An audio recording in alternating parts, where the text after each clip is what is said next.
Today we have the battle of two titans in the bow industry. We have the APA Mamba up against the PSE Bow Madness. Which one's gonna be faster? Let's do a speed test and check it out.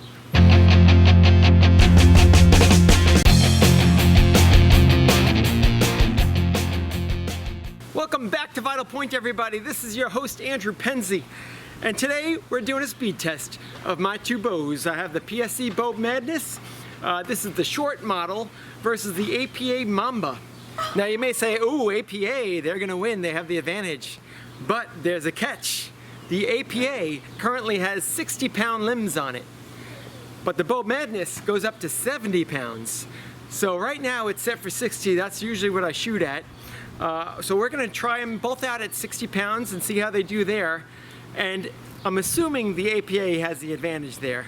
But then we're gonna crank up the PSE to 70 and see how it compares at 70 pounds versus the APA at 60. Now the PSE is the bow I've had for many years. It's my initial bow I started with. Many good years with this thing and many deer taken down with it. It's a nice compact bow. I think it's only 28 inches axle to axle, very light. It's a single cam, so really smooth draw. But you know, all my friends were making fun of me with having this little like Nerf bow. They would, my friend Lewis would call it my Nerf bow. So they were telling me time to step up to the big leagues and get a real man's bow. So my buddy Sean McVeigh from Sean's Outdoor Adventures hooked me up with this APA Mamba maybe a year or two ago. And I shot this all last season. It is a fast bow. It's got a much shorter brace height. I think it's only like a 6-inch brace height or so. The PSE is definitely over 7, but the APA, there is a trade-off with the speed, and it's that the draw cycle is rough. It feels like it's gonna yank your shoulder out when you're pulling this puppy back. And it's less forgiving with that shorter brace height. So I'm not really sure what to do. I'm tempted to try out the PSE at 70 pounds with this smooth draw cycle it's got. If it shoots faster than the APA and is smoother to pull back, I might actually go back to PSE this season. This is not an IBO test, this is a real-world hunting scenario test. I'm using my hunting arrows. Right now these are set up at about 475 grains. I intend to up that weight this season, but for this test we're gonna stick with the 475. And my draw length is technically 28.5 inches. I think both bows are set to 28 at the moment. Now to do this test, I do not have a speed gun or anything like that. So I'm gonna set my target at exactly 20 yards, and I will use math to calculate exactly how fast that arrow flew. My buddy from the Budget Sportsman has a great video on how to do that, which I'll include at the end. All right, there's my 20-yard mark. There's the target. I'm gonna set the camera up right in the middle somewhere. All right, I am shooting 3 arrows out of each bow at 60 pounds. First up is the PSE Bow Madness. Let's go.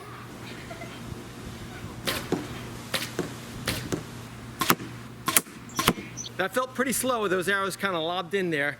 Let's try it with the APA and see how it makes out. I'm guessing the APA was substantially faster. Those arrows were much flatter in flight. Now the APA was the flagship bow of its time a few years ago. It's got a lot of cool features on here. You don't actually need a bow press to press the bow. It's got this pin it comes with right here. And you could put it in the cams just by stretching the cams out a little bit and work on one cam at a time. So why would I even consider switching? Well, I've been really inconsistent with this bow. And I don't know if it's just because of the shorter brace height, but also I've realized that it's much harder to keep this bow in tune with the double cam. And I don't know if it's just this particular bow or if that's just more double cams in general. But it seems like this particular bow is very difficult to keep the cams aligned.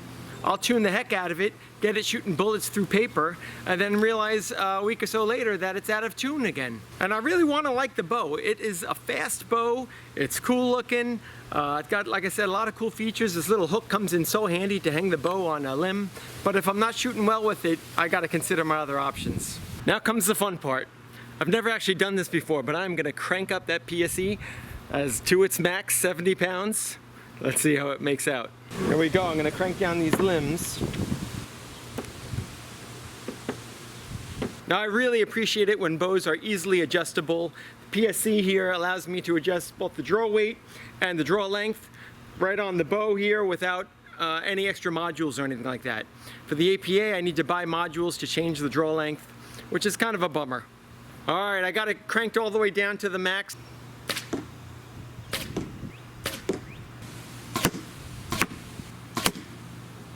You know what's funny? I actually still think that the Mamba was faster, but I can't wait to see these results. I gotta say, once the PSE was cranked up those extra couple pounds, it really made a difference in terms of the draw cycle. It just wasn't as pleasant to pull back. The Mamba was pretty similar. I gotta say, at 60 pounds versus a PSE at 68, it kind of evened things out a little bit in terms of the draw cycle. So then it becomes a matter of accuracy. Which one is more accurate and how fast are they? I got a little bunny here, maybe I could check it out on. He's heading for my vegetable garden. All right, so we know the distance and we know the time from the video camera. Let's do a little calculation, see what we got. Who do you think's gonna win? Let me know in the comments before I give you the results. Now, some of you might say that speed doesn't matter. Why am I so concerned about speed? I am concerned about speed, I'll tell you why. The way my sight is, my 60-yard pin is all the way at the bottom and it doesn't quite make it. Really, I can only shoot to about 55 yards or so with my sight pin. Same is true on both bows. And I don't really know exactly why that is. I don't know if it's just the way my anchor point is or what, but my sight window only goes out to about 55 yards. And if I ever want to go elk hunting or something like that where I might need to take a longer shot at 60 yards, I want my sight to be able to handle that. Even just for practice, it's kind of fun to be able to shoot out to 70 yards once in a while, just to mess around.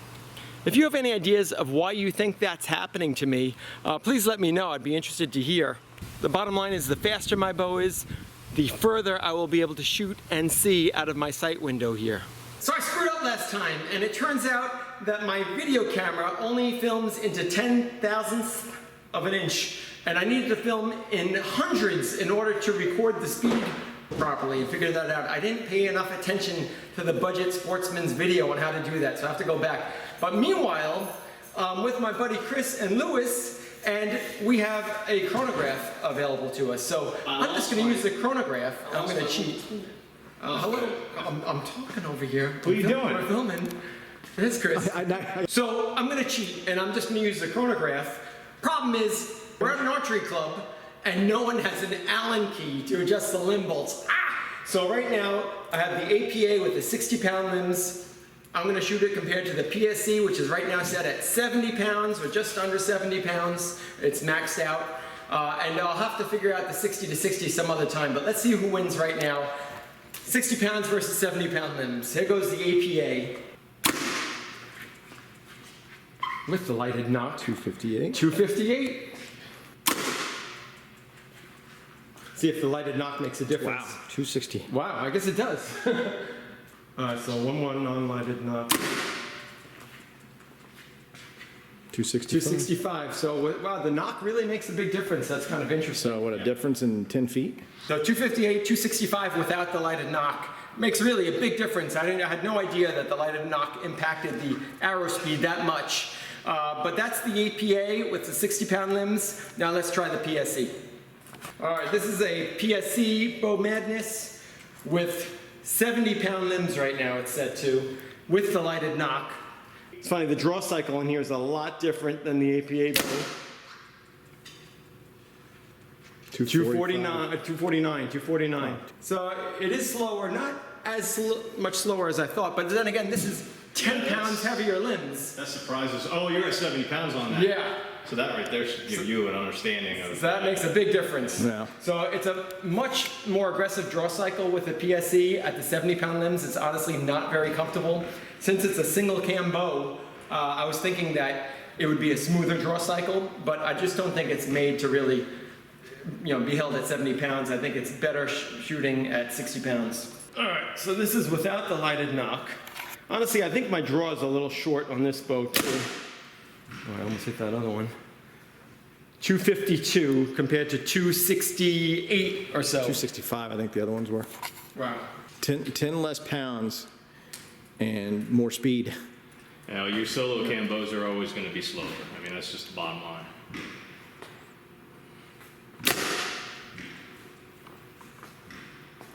$253.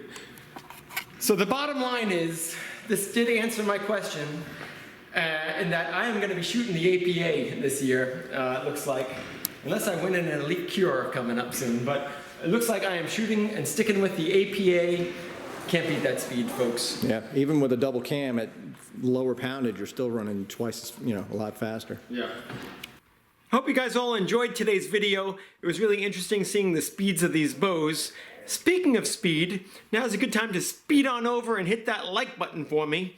I'd appreciate that. Meanwhile, always aim for that vital point. I'll catch you guys next time.